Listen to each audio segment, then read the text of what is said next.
Hi, welcome to Sue Maree P. Today I've got a super red velvet cake. It's moist and light and velvety and it's super easy to make. I'm making with spelt flour, but feel free to swap it out for regular flour. So if you'd like to see how I make my red velvet cake, come with me and let's see. So first step with our red velvet cake today, we're going to cream our butter and our sugar together. We've got 60 grams of unsalted butter, which is at room temperature, and we have 125 grams of caster sugar, which is about half a cup. So let's get those started and we'll just whip them up. So while that's doing its thing, we need to separate the eggs. So I've got 2 eggs which I've separated. I've got my yolks and my whites. So we're going to whip up the whites. This recipe has been inspired by another YouTuber called Sally's Baking Addiction.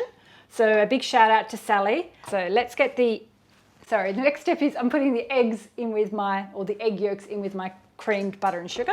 Meantime, I've got all my dry ingredients sifted in a bowl. So we're using 165 grams of spelt flour, about 1.5 cups of flour, and then in there I've got 20 grams of cocoa powder, which is about a tablespoon plus a teaspoon. I've got half a teaspoon of baking soda, a little bit of salt, and we've got some corn flour in there. There's 3 tablespoons of corn flour just to help it be really light and fluffy. Okay, another tip I forgot to mention was this recipe calls for buttermilk, but I don't often go out and buy buttermilk. So what I do is I use my regular milk, and I usually have oat milk. So there's half a cup or 125 mils of oat milk, and I've soured it before I've started filming with half a teaspoon of lemon juice. So we'll put that in a little bit later. Oh, I made a little mistake. I was meant to put my egg yolks with my oil and my vinegar. Don't worry, that's fine.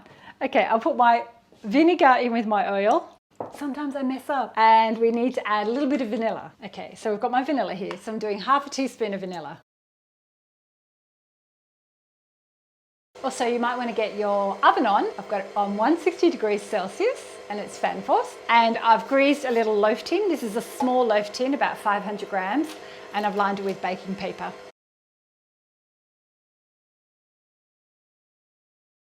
Do a little mixing dance, because dancing makes everything so much better. Next, we're going to add some of this dry ingredients. I'm just going to whisk it together.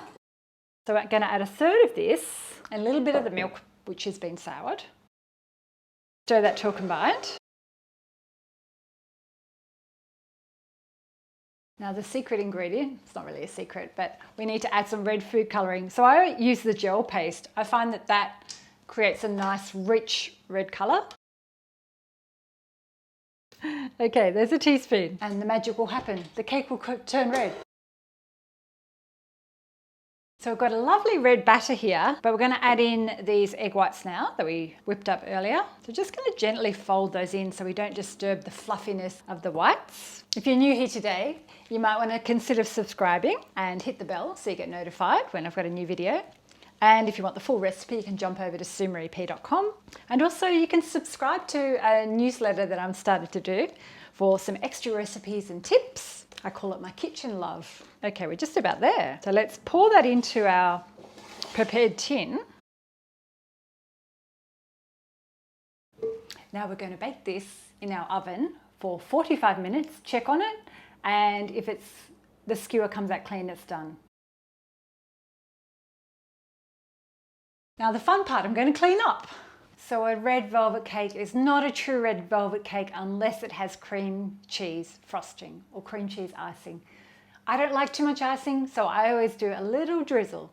But if you want to double this recipe, feel free. But this is what I'm going to do today. I've got 75 grams of cream cheese and I've got some icing sugar that I've sifted, so that's 75 grams as well. So 75 grams is about 3/4 of a cup of icing sugar and about 1/3 of a cup of cream cheese. Now we just want to whisk this up until it's smooth. You can either use a hand whisk, but I'm going to use my electric beater, and we're going to add a dash of lemon juice. That's about 1 tablespoon.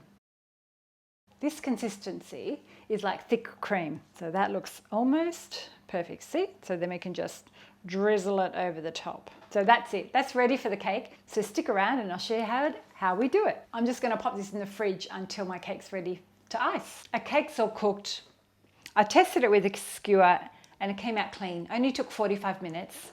So I've cooled it slightly for about maybe 45 minutes. Now I'm going to drizzle over the prepared cream cheese icing. And I just grab the spoon and I drizzle it back and forth. So it just kind of runs over the top in this lovely drizzly kind of pattern. The other thing you could do that I've done before is if you wanted a flatter cake, you can slice the top off, reserve the cake, and then use it to crumb on top. But I'm just going to leave it today. There you go. My red velvet cake in a loaf tin, and it looks delicious. I'm just going to help some of those drizzles down a bit more. So let me just cut some and then I'll do a taste test. Now check that out. Look at that lovely, rich, dark colour. So here we have my moist red velvet cake ready for a taste test. I love the tangy cream cheese icing. It's a must. It's light and fluffy. Red velvet cake's so strange. It kind of tastes like a butter cake, but it's a chocolate cake. Yum. Let me know if you've liked my video today. Pop a comment below. Hit the thumbs up if you've liked my video. Share it with a friend. Don't forget to subscribe if you're new and you haven't subscribed yet.